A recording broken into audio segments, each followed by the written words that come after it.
remember the seniors at the old Istana, they fought to get that rig that SO somebody passed on for senior lounge, and then the smoking, cabin. Right, and then smoking privileges. That's right. You know? Well, remember how long they did have smoking privileges? They actually they could smoke in their senior lounge. Right.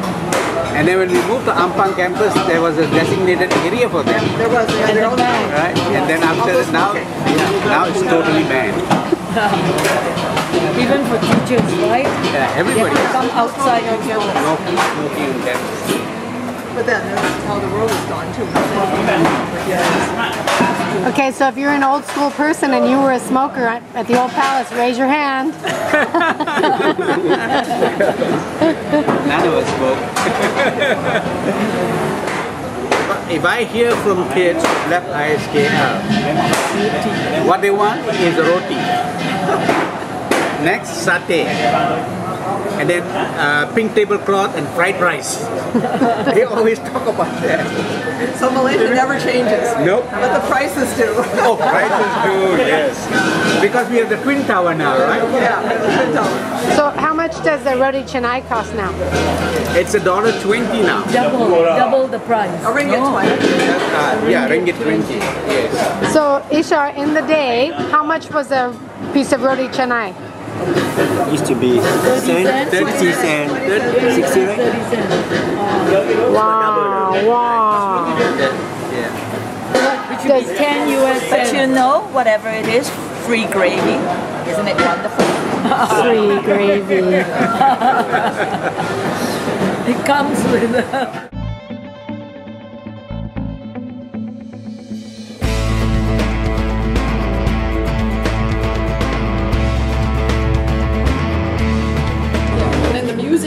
next door, and that was wonderful because there was a sheet of plywood, you know, separating the two sides of dividing the room into two. And of course the plywood wasn't soundproof, so we would hear, I think it was Mr. Ashcroft, playing to the very reluctant kids who were singing "Tit Willow, Tit Willow, Tit Willow," and adding all kinds of other tits into the song. That came through loud and clear very frequently. That reminds me of those old classrooms. You would come in the morning, and something had left droppings, and the civet cats would go into the bedrooms at night. I mean, the bedrooms were the classrooms.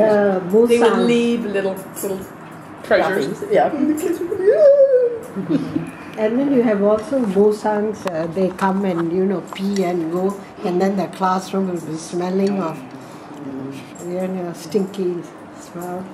I remember that space over science lab preparation. Smelly, and then they found a dead civet cat there. They had to remove it after about a week or something. You name it, we saw it. We saw it. Do you remember, Harimau, the yearbook that we started? We started in 1968, and I took that through for 10 years, and I have good memories and good experience, and also the best souvenir you could have from ISKL. How did you come up with the name Harimau? Harimau because tiger, Malaysian national animal is tiger, and Harimau just suited it, and so we took Harimau. And that's something. And a lot of you served in that, and we really produced wonderful yearbooks. And that brings you back. And any of you remember the trip to Kuantan, visiting the satellite station and the overnight stop in Kuantan way back in the early 70s. And we really had a wonderful, not only visit there, but also cultural shows that you attended and so on, still in my good memories. And I wish you would come back and visit these places again and see how they have developed further in the last years, or the years through up to now. Welcome back to Malaysia anytime. Hi. The Central Market story, the $1 pot that head or something. Saras arranged a field trip to go to Central Market. Everybody had 1 ringgit they had to spend It was the Central Market that was the wet market. Yeah, Yeah, it was a wet that market. time it was wet market. And the kid who was most excited about his $1 expense got the tail of a stingray. I mean, obviously the fishmonger didn't want to sell that. It's nothing. Like this American kid wants $1. I mean, he was flapping it around. He was so excited about it. $1 stingray tail. And then as it got time, of course it starts smelling also. Yes. Heat of the day. I've got it somewhere in the fridge. Beryl, you remember that one time I was new to the Istana, and you know, I had a class, and Beryl said, let's go for a cup of coffee. And I said, no, I've got class. She said, it's all right. Kids are fine. They're painting. They're really happy. And I said, okay. So we went for a cup of coffee, and Bob Gore came running up towards the cafeteria and said, what are the kids doing? I said, oh, what are they doing? They're quietly painting, enjoying themselves. Not really. By the time we went back, they were painting the windows. And the paints, They painted the bathtub or whatever. with oil paint. Yeah, and they dripped down by the side of the window and right into the library below, apparently. And boy, did that teach me a lesson. Never let my kids ever, ever, ever, ever again. Or don't listen to Beryl loud. No. And the bathtubs were the storage, remember? Yes, At you the put in Istana. a wooden door on top of the bathtub, and then that's your shelf, your bookshelf. So Beryl, what's your favorite art story from the day? I can't remember so many. I think I had good fun when we took the cockerel into the classroom, you know, for drawing lessons, and the cockerel got away and started flapping around, and the kids thought it was wonderful, and then it started dropping on all their work, you know, and it was good fun. It was a live cockerel, you know. What's that, a bird? Yeah, a rooster. You don't know what a cockerel is? A rooster. A male chicken. It was a jungle fowl, a wild jungle fowl. Yeah, so just say rooster. It's a cockerel in English. You should ask Beryl, but I don't. I like to share a secret. Okay. I've always had this phobia of rodents, rats, any kind. And as a science teacher, to deprogram myself, I got white mice for the children and try to handle them. And weekends, the kids could sign up with their parents to take it home to clean the cage and feed them and all of that. So I thought maybe mice, they're so fast, that's why I'm afraid. Then I got hamsters. So the hamsters also had weekends sitting at home. Until one time my mother called me. I'm sorry, but our dog toppled the cage and now the hamster is dead. It's a traumatic thing. What shall I do? And what can you do after the fact? So I stopped doing weekend hamster sitting, weekend mice sitting, and I still haven't gotten over my phobia of rats. There. I can remember once Emily and I were out of the back classrooms, arranged like a Malaysian school. 3 classrooms that were joined end to end with a long balcony in between. And one little guy went running by holding himself. And I said, where are you going? And he said, but Mrs. Salim said I could go at that end. I popped out one door and she'd given him permission at the other door. You know, when we started off, we had 5 kids in each class. There were 50 students, and you know, very, very small classes.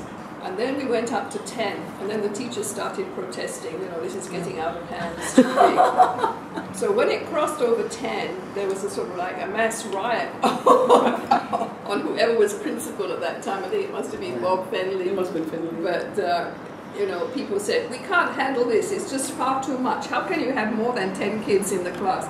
Meanwhile, my own children were in a local school with 50 kids in the class. But I was hired because they had to split up the 5th grade. Yeah, they had 32 kids. So, 50. yeah, Mrs. Tarwater was there. So they hired me to supposedly split, but because it's halfway through the year, we decided to work together until we finished. So the following year, they had 2 6th graders. Yeah, 16 in each. Even that was too much, wasn't it? My goodness, my 42 in Chicago coming back to 16. Beryl Lau. And we all know Joanne Mahendran. And we love them both. But the thing is, Beryl Lau does batik. And she mixes the dyes. And Joanne Mahendran loves batik too, but she's not an art teacher. She's a science teacher. So she comes in and she says, well, Beryl, you give me the recipe for the dyes. And Beryl says, well, you know, a little bit of this and a little bit of that. And this one you put in, maybe that one. I say, Beryl, I just asked you how many cc's, how many this, how many that. And of course, Joanne Mahendran wanted exact numbers. Nothing like a little bit of this and a little bit of that. But that's the art teacher in us, you know. Well, and that story was just because Beryl just tried to explain to us how she made this delicious passion fruit pie, and Leslie was asking her for the recipe, like how many passion fruits, and she said, oh, I don't know, just about this many, I don't measure. But that reminds me, do you remember Nancy Lambeth? Yes, yes. She liked those little cakes at Hari Raya called Kwe Wahulu, the little spongy ones.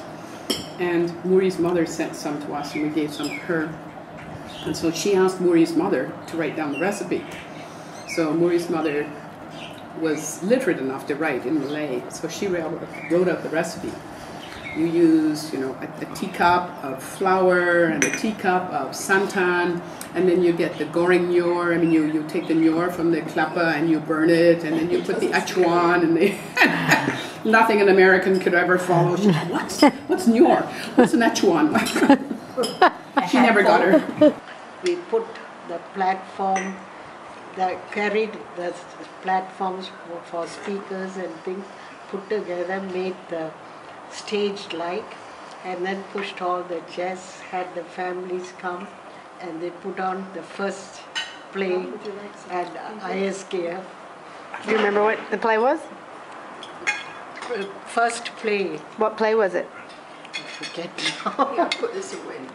What was the original ISKL school uniform? Oh, the little girls had an A-line dress with a round neckline, sleeveless, and around the neckline was a little white band. It was sweet.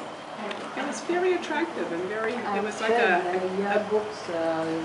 chambray kind of material. It was blue. What the boys were? They wore navy shorts and white, not t-shirt shirts, but, you know, shirts. Regular. Ah, there we go. No color, but you can see. Let's see, have you got some curry? Yeah, no, that's good. You okay? You want a bit of curry with that? And they were pale blue? Yeah. Pale blue. About. So this is 1968?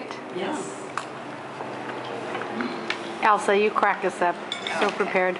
But I couldn't find boys in the front row, so. But they wore navy shorts, weren't they? They wore shorts. Yeah, a normal button-down, button shirt.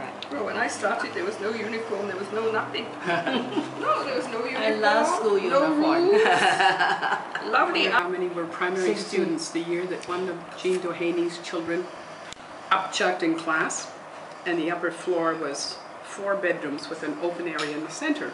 So she took her class out to the open area in the center while the classroom was being cleaned up. And the classroom was cleaned up by throwing buckets of water.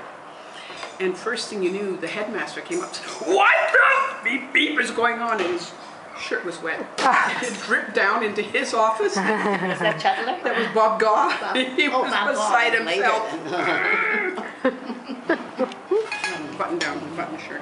Well, when I started, there was no uniform, there was no nothing. No, there was no uniform. I love school uniform. No rules. Lovely hours, 8:30 to 12:30, perfect. And the canteen, the canteen was the motorcycle man with the ice cream, came at breaks, came at the end of the day, and then he'd drive away again. That was canteen service.